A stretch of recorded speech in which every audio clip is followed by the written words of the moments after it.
Many Israelites went back to worship the divinities of the nearby peoples with whom they traded and married. And they abandoned Jehovah, the God of their fathers. Therefore, Jehovah, the omnipotent, creator of heaven and earth, gave them into the hands of their enemies.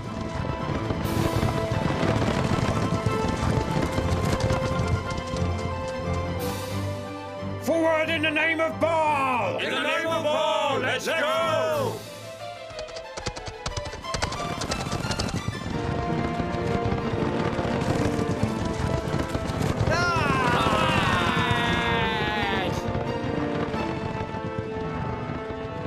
These marauders, mostly Philistines, mercilessly raided their lands and stole crops, livestock, and their women, devastating and burning everything they found in their path.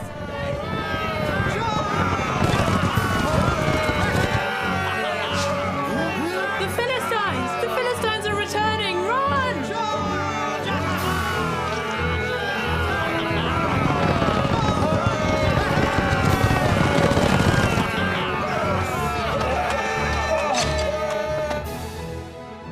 Take everything! To urge them to return to their faith, Jehovah was continuously sending prophets and judges such as the wise Deborah and the powerful Gideon to his people. But the children of Israel only obeyed them to save themselves from danger. As soon as the danger was gone, they went back to betraying Jehovah, sinning, and worshipping Baal and gods made of clay or stone, which were worshipped by other people.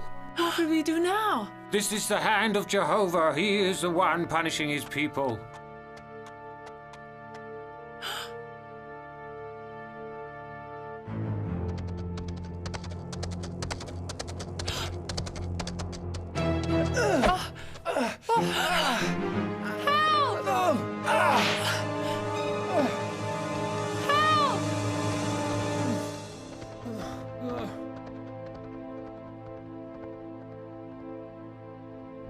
In the village of Zoreah, in the land of Canaan, lived Manoah, an Israeli of the family of the Danites who was still faithful to the Lord. Manoah did not have any children, but one day an angel sent by Jehovah appeared to his wife and announced to her that she'd soon conceive and bear a son who would be a Nazirite, that would be exclusively devoted to God from the womb to the day of his death. And so it happened. What will you call him? Samson, son of the sun.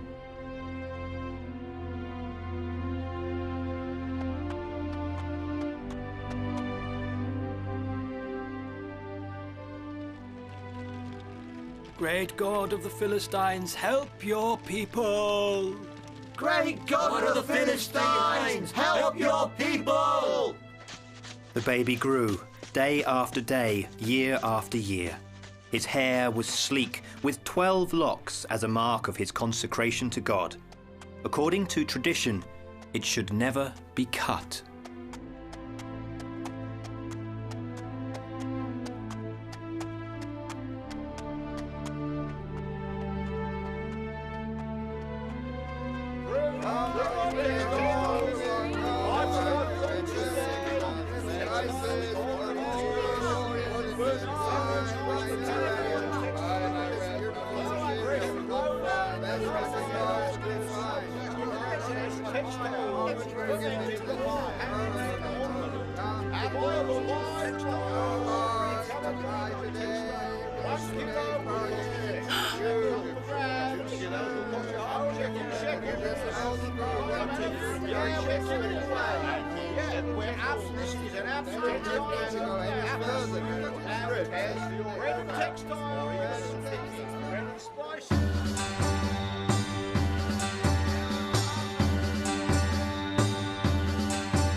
Mother, please listen to me. I am listening, but you only met her today, and you really want to marry her? I like her a lot, Mother. She's beautiful. I liked her right away, and I want to marry her. But she's a Philistine. She worships gods of stone. She's different from She'll us. learn to worship the true God, I'm sure. When I introduce myself to her father, he'll throw me out because we're Israelis. If he's a good father, he'll throw me out. He'll ask me where you'll be taking his daughter. And you, Father, tell him I'll continue to live in his house. He'll want a really great deal of money. Give him what he asks for and keep the fruits of my work for yourself, Father. If our son wants to marry that Philistine girl, I think it could be God's will. Don't you think, Manoah? Listen to my mother, Father. She bore me and she reads my heart.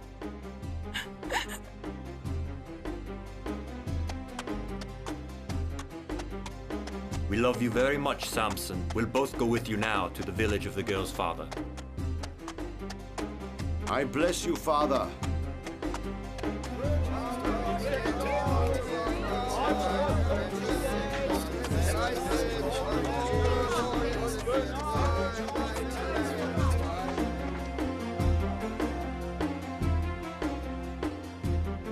Well, it's settled. Our children will marry. When the wedding date was set with Zaphit, the Philistine girl, it was decided that the wedding ceremony would last 7 days. But before the wedding, Samson was tested by Jehovah. One day, going to the vineyard of Timnah, Samson was attacked by a huge roaring lion. Remaining calm, Samson faced it, caught it, and tore it to pieces as if it were a toy. Then he left the dead lion to the vultures as prey.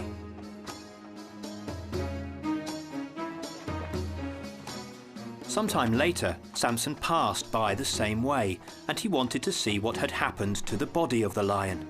He found it putrefied, but still intact, covered by a swarm of bees coming out from a huge hole in the belly. Samson put his hand in and drew it back full of honey.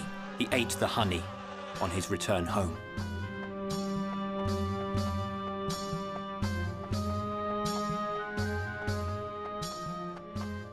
The day of celebration finally came. As a game, Samson set a riddle for the guests. Explain it to me within the 7 days of the party. I'll give you 30 tunics and 30 clothes. But if you're not able to guess it, you'll give me 30 tunics and 30 clothes. This is the riddle. Food came out of the eater, sweet came out of the strong. He explained the solution to his bride, who was forced by her father to explain it to the guests. What is the answer to the riddle?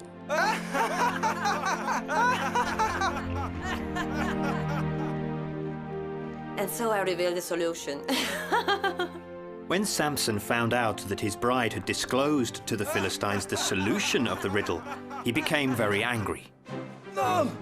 Then the father of Zaphit took back the word he had given to Samson and gave his daughter in marriage to another man, a Philistine friend of his. And he forbade Samson from seeing her, and Samson declared war on the Philistines. Samson took refuge in a cavern on the rocks of Etam.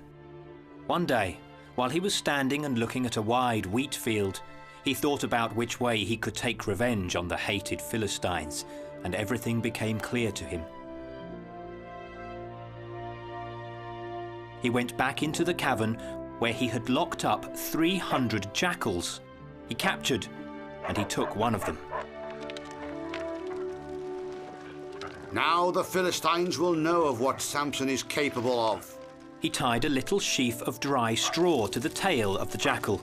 He lit it and let the poor animal run across the wheat field. Then he did the same thing with all the other jackals, and when they crossed the wheat field too, they caused an enormous fire, and the loss of the wheat, of course.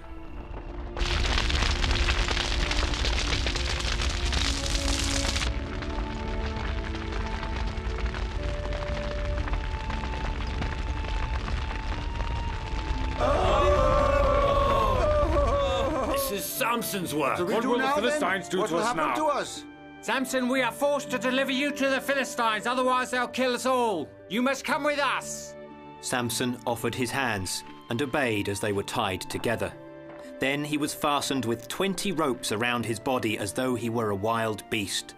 The people took him and delivered him to the Philistines to be punished for what he had done. Now we'll tear your eyes out and burn you! But while he was surrounded by the Philistines, Samson showed his incredible strength once more. With a violent pull, he freed himself to confront the soldiers with his bare hands. Then, he took a bone from the skeleton of an animal and began to whirl it like a club against the men and against their swords until he had defeated them all. After checking round, he mounted a camel and quickly disappeared.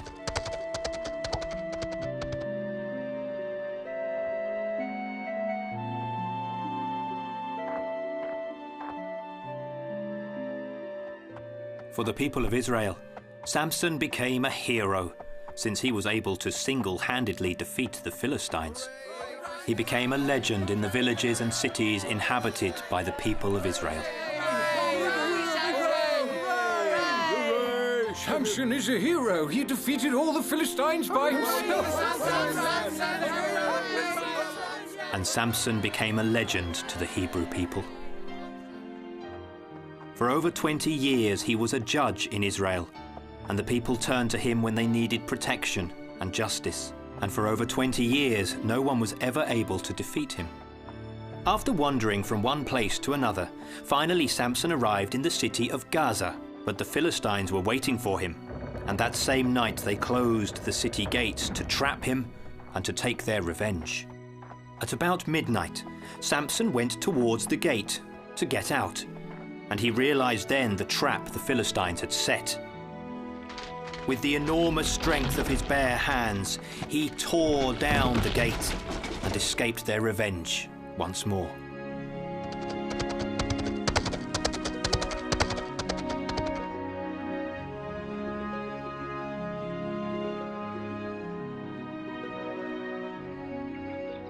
Samson fled into the valley of Sorek, and when he arrived in a square, he saw a young woman who was drawing water from a well. He looked at her for a long time. Then he dismounted the camel, moved closer, and said, "Excuse me, I'm thirsty. Will you give me some water to drink?"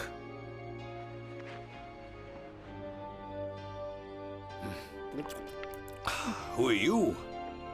My name is Delilah, stranger. You are beautiful and your eyes are wonderful. I'm a Philistine. Which region do you come from?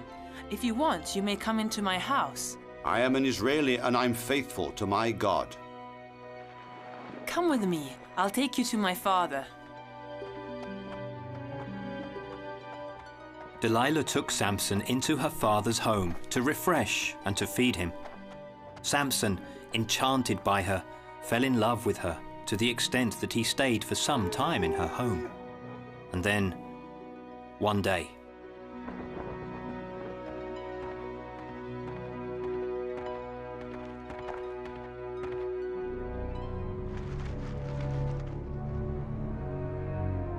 Delilah, we are friends of your father. Do you recognize us? Yes, I know you. But what do you want from me? Tell me. Nothing you can't do. I'll see if I can help you. You want your father alive, don't you, Delilah? Why? What has he done? What do you want from him? We already talked to him and we established that... Your father and us have established that you have to deliver Samson, the Israeli. Me? How will I do that? You must try to seduce him and force him to tell you where his strength comes from. You must do this, Delilah. But he'll never disclose his secret to me. If you succeed, Delilah, we will give you... We will give you 1,100 silver pieces. Otherwise, you will lose your father. Delilah tried every possible means to make Samson divulge his secret, but Samson made fun of her. Threatened by the lords of the Philistines, Delilah tried desperately one last time. This wine is nectar. Give me some more.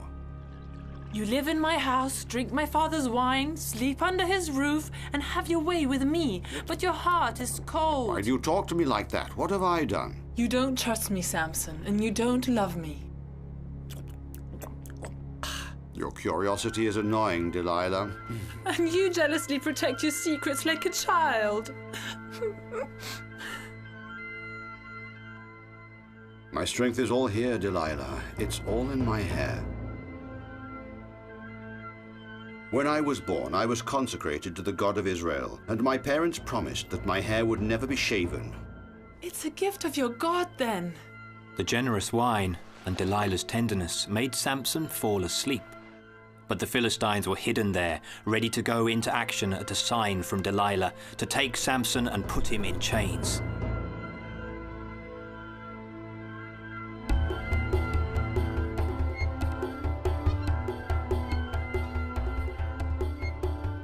While Samson slept, Delilah, armed with a huge and sharp knife, cut one by one all Samson's plaits and let them fall to the ground.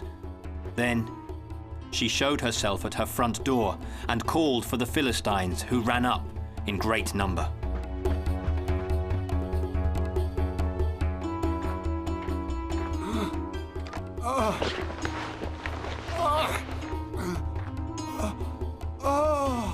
Delilah, Delilah, Delilah! It's useless calling her. Delilah betrayed you, Samson.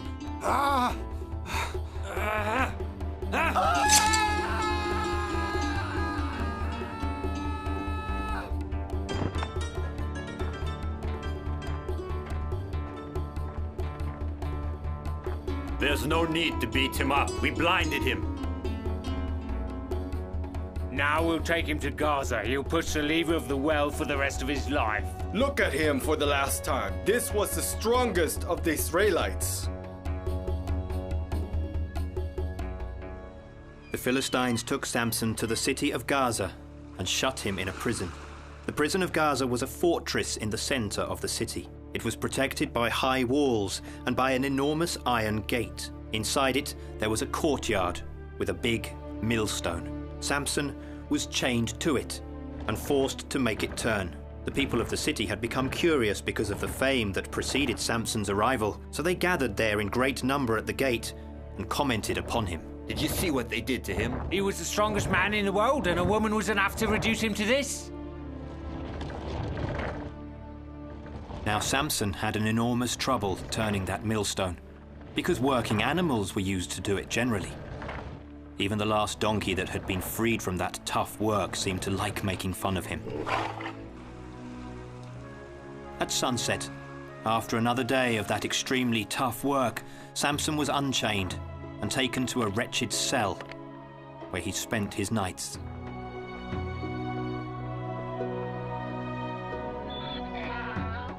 Only comforted by the faint light of the moon filtering through a little window. Lord, I cry my sin. I beg your forgiveness, and I cry my sin, Lord. Forgive me. Time went by, and the day came when the Philistine princes gathered to celebrate and offer to Dagon, their god, a great sacrifice. Today is Dagon's day, and Samson will be sacrificed. They say that Samson can jump up like a cricket and strike the enemies without seeing them. Do you think the priest will remove his chains? No, it would be a risk for all of us Philistines.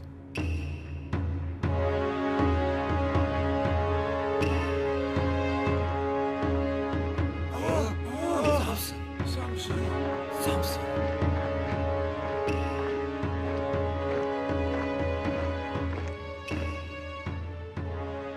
The guards should have already killed him. Death to him! Death to him! Death to him! Let me pass. I want to kill him. Back off! Death to him! Death to him!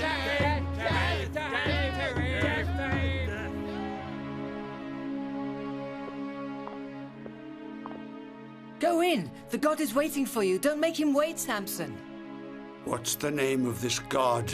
Dagon. He's the greatest and strongest of the Philistines' gods. But he's a god of stone, a ridiculous god of stone. It's not my god. My god is Jehovah alone, the Almighty. Go in. The god is waiting for you. Don't make him wait, Samson. Oh God, Dagon, today we'll offer sacrifice to you.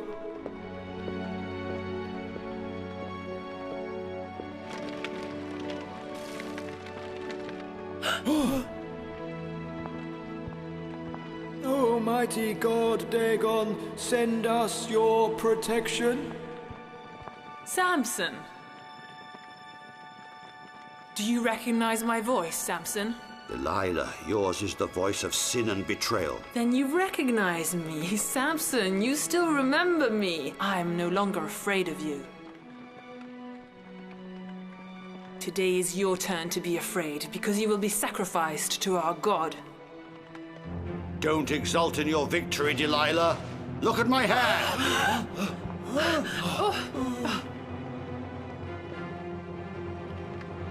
It grew back. Jehovah's enemies and all those who betrayed will now be punished.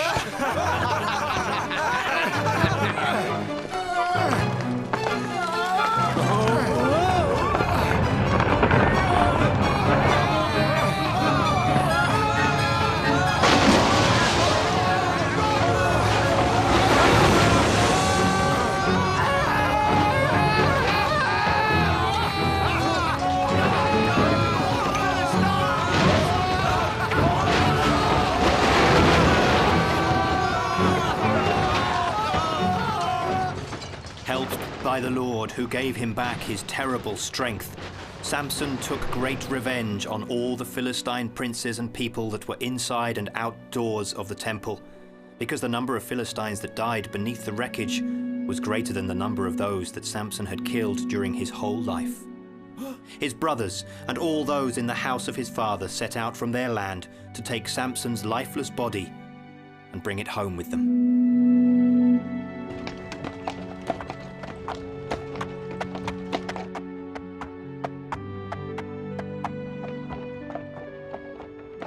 His kindred turned back to their lands with the coffin and buried it, and paid homage to Samson in the sepulchre of Manoah, his father.